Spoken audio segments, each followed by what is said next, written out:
The most important legacy of Operation Overlord, the invasion at Normandy, is the race. It's the race for the Allies to beat the Germans in so many important different ways, to get a foothold on that beach to make sure that they're not pushed back into the sea.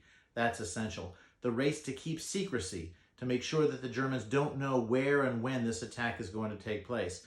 It's a race to make sure that the Germans don't have an opportunity to build up that Atlantic wall. And it's a race to get men and equipment over the English Channel safely and secretly. There was no backup plan. Failure was not an option. If they failed in this invasion, if the Germans repelled them, the Germans very well may have sued for an early peace and kept Hitler in power. The sphere and influence of Russia, Soviet Union at that time, would have been greatly enhanced. So therefore, secrecy was one of the most important things. Operation Fortitude. That was an essential part of this invasion and the race to success.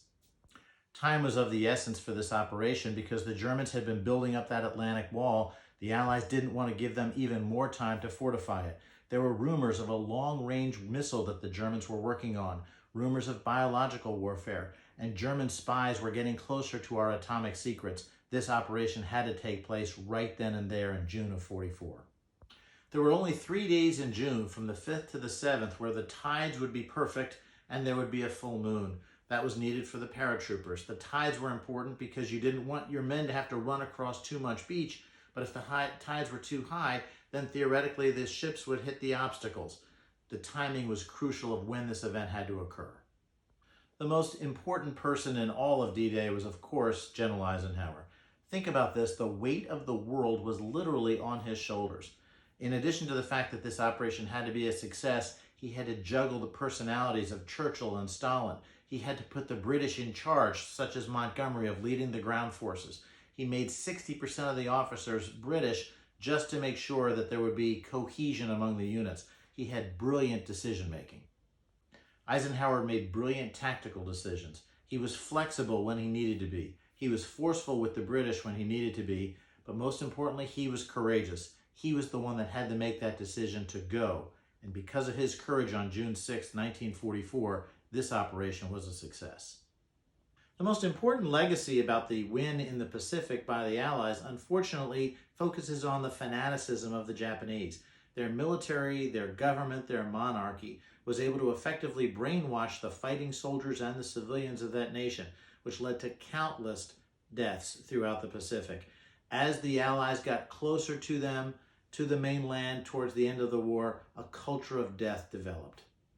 Surrender was never an option. Death in honor of the emperor was in fact the only method for the Japanese. At Tarawa and Attu, death rates were close to 99% for Japanese soldiers. At Saipan, mass suicides occurred. We know what happened to the POWs with the Bataan Death March. Kamikaze pilots were raining terror throughout the Pacific, and banzai charges were very common with Japanese soldiers being slaughtered. The Americans tried incendiary bombs. 60 Japanese cities were destroyed. The country wouldn't surrender. Tokyo was reduced to rubble with over 1 million that were homeless. It didn't make any difference. The economy was effectively destroyed. Manufacturing didn't exist. Disease, starvation were rampant. The Japanese government didn't care. The only thing that was important is death so as to honor the emperor. The most important person in the Pacific with regard to the defeat of Japan, in my opinion, was Emperor Hirohito. He knew by the spring of 1945 that this war was unwinnable. He had been told that. He had been warned about the advance of the Soviet Union into Japan, yet he did nothing. He knew that his people were starving, dying of disease. His cities were in flames, yet he did nothing. After the atomic bombs were dropped, and it became obvious at that point, especially with the Soviet Union's entry into Japan, that surrender was necessary, his officers were committing sometimes mass suicide. Yet, ironically, when he goes on the radio to broadcast the surrender, where he tries to make excuses for what occurred, the Japanese citizenry is not mad at him. In fact, they're thrilled to hear the glorious voice of their emperor. The legacy of the emperor, unfortunately, was an effort to save himself, to save the monarchy, to save the kokutai, which is the national identity of the monarchy in Japan. He was told unconditional surrender was necessary at Potsdam. He ignored that to the almost ruination of his nation.